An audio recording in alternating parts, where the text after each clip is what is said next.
Welcome to our first podcast here, and I'm your host, Caleb Beer, along with three co-hosts today. Tyler Miller, Blake Mattull, Chase Roberts. And we are going to be talking about, in future podcasts as well, of our chase season, which is upcoming in 2025. So just kind of give it a good old rundown. Chase season is coming up more towards the spring, and obviously, chase season, it sounds exactly how it is. So we go out and we chase tornadoes, supercells, storms, etc. Most of the time, we're going to be chasing tornadoes. Just a overall general idea.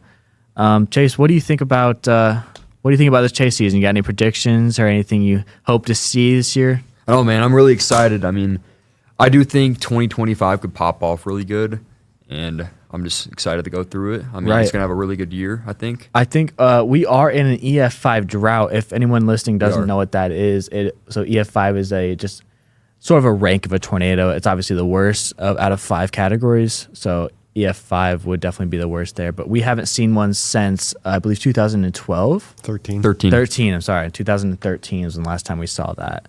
And Blake, what do you think? You got any insights on what you think is going to happen? Anything you're excited for? I'm just excited to just chase, get that experience, and possibly use it in the future down the line. Yeah. Because you guys have yet to get your first tornado. Am I correct? I have never seen a tornado. It's been a lifelong dream of mine for many, many, many years. It's about to change. Yeah, I hope really so. Soon. I really hope so. And Tyler. Yeah. You are technically a senior here at Ball State. Yep. You've been on, I believe, the chase trip that the school offers, and you've probably been on many chase adventures as well. Yes. Give us a huge rundown, an experience. Like, is it awesome, or is it something like it's definitely an adrenaline high. You definitely get an adrenaline high from it. And you crash that night too. You crash so hard. So what do you want me to talk about first? Do you want me to talk about general chasing, like here in Indiana, chase trip? I think we should probably talk about the dangers of chasing before Dangers going of chasing. These. Okay. I just kind of a disclaimer here. Chasing is not for everyone. Please don't go out if you don't know what you're doing. As a freshman here at Ball State in the meteorology major, when I'm chasing, I will be going with experienced people at first. Kind of ground rules: you never chase at night. Yep. You never, ever, ever, ever chase alone. Correct. Unless you want are 3 Jay to 4 Lessick. people. Jay Lessick is the only exception to that.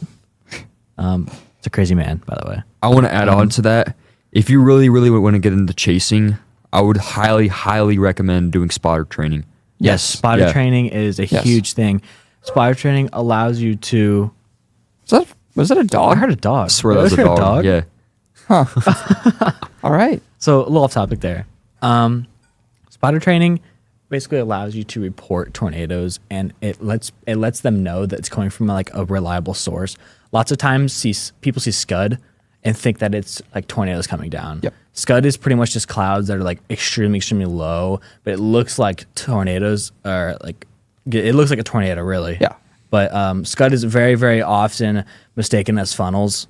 There's definitely a distinct difference, but that's why when you spotter trained, if when they see the report, they're like, okay, this guy is spotter trained, they're going to be more likely to be, okay, this might be like a legit thing. Like we could probably put out a warning. Yep. Opposed to someone that's just totally random. It's just like, it's probably just scud, and then it's unwarned. Yeah. So back to what you were saying. We were talking about chase safety. So there's like you were saying, there's a couple big rules about chasing. You don't want to chase at night because you can't catch what you can't see, and that can end up very dangerous. You can put yourself into a very dangerous position if you're not paying attention. The other things are you don't want to chase in the city. There's a lot of stoplights, a lot of traffic. You're gonna have to start. You're gonna have to maneuver. You're gonna have to be able to look out. Not only are you looking for the storm, but you now have to pay attention to traffic. Your escape routes can often become closed off very quickly. So do not chase in cities. Chase with 3 to 4 people, at least 3 to 4 people. When you're chasing, you have a driver. This is probably the most responsible person in the vehicle. They're the ones that are in charge of everybody's safety, pretty much. Pretty much your lives. Yeah. You're in charge. The hardest part for the driver is you don't want to pay attention to the weather. You want to pay attention to the road. Which way are things coming? Okay, can you protect everybody in the car? Your next person that's sitting next to them in the passenger seat is going to be your navigator. They're in charge of decision making. They're the ones that are like, okay, can we get to this cell? If so, how? What's our escape routes? Because we often want to approach a cell from the southeast or the southwest.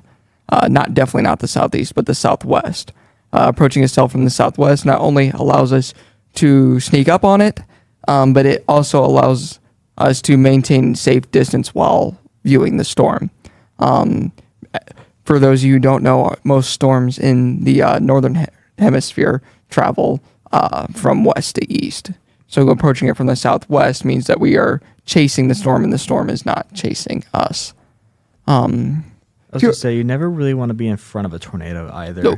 Because if for some reason it takes a shift, shift is exactly how it sounds. A shift is when the tornado goes kind of off its projected path. But that can be extremely dangerous, especially even extremely experienced storm chasers get into like pretty intense situations where they have to get out of it and they come out barely alive. Right. But Right. Famous back to example. Tyler there. Yeah. Famous example. Tim Samaras. Rest in peace to his ex. Yep. What is that? El Reno, 2011. El Reno, 2013. Yeah. 2013. Reno picked up more than just Twist X. They picked up a couple of other. Yeah, it was like famous- 2 more, I think. Yeah, there was yeah. 2 more Shifted. teams that got picked up. It shifted hard. There was multi-vortex.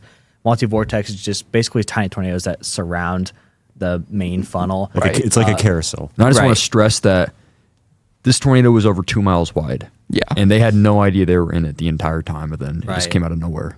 Yeah, it was one of those things that it was. And if that doesn't go to explain like how dangerous these tornadoes are, this is kind of a disclaimer. Like, this might be like triggering for some people to hear, so I would suggest you either skip this part if it's triggering to you at all. But when they found their car, only one of them was still in it. 2 of them were sucked out of the car, and the car was beyond recognition. Right. These tornadoes are very violent and destructive and end lives very fast. And there's more than just tornadoes you got to pay attention to when you're chasing. Right. You've got lightning. You've got hail.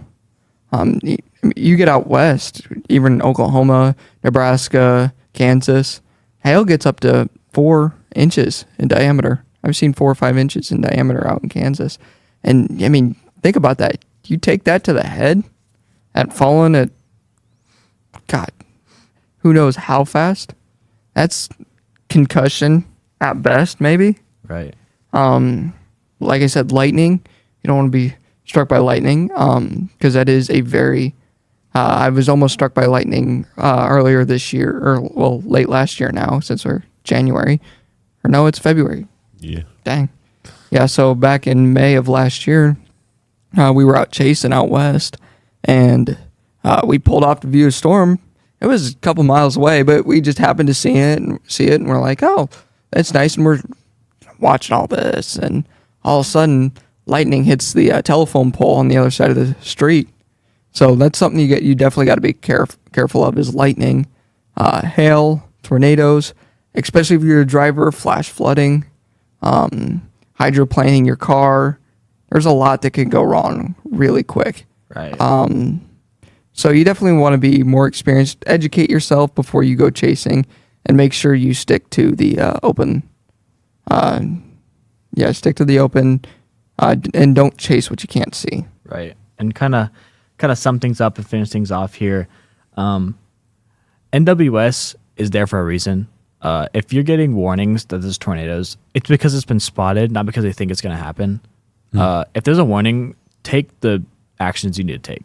It doesn't mean go to your front porch and watch it. It's definitely not something you want to do because, especially if it's nocturnal, you can't see it. And then within a matter of seconds, I mean, these things can get up, they can move fast.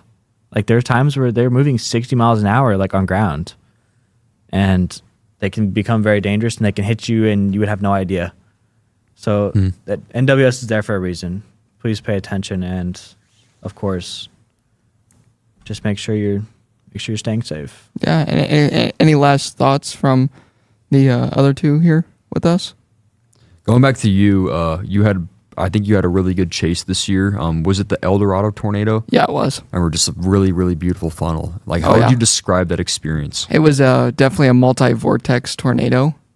And it was the ideal tornado. It came down in the field. Nobody got hurt. There was no damage. Actually, it was massive. I got a selfie with it. It was so cool. But just one of those things. It's crazy. Nice. Anything from you, Blake? I'm just ready to experience that you had. Yeah. Hey, you'll get there. You'll get there. I am a senior. I have put in the time and effort.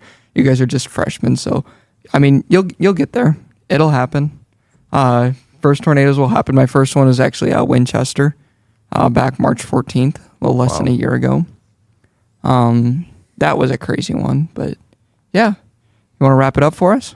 Yeah, of course. Thank you guys for all listening. Thank you especially to Chase, Blake, and Tyler for being my co-host today. And we will catch you guys next time.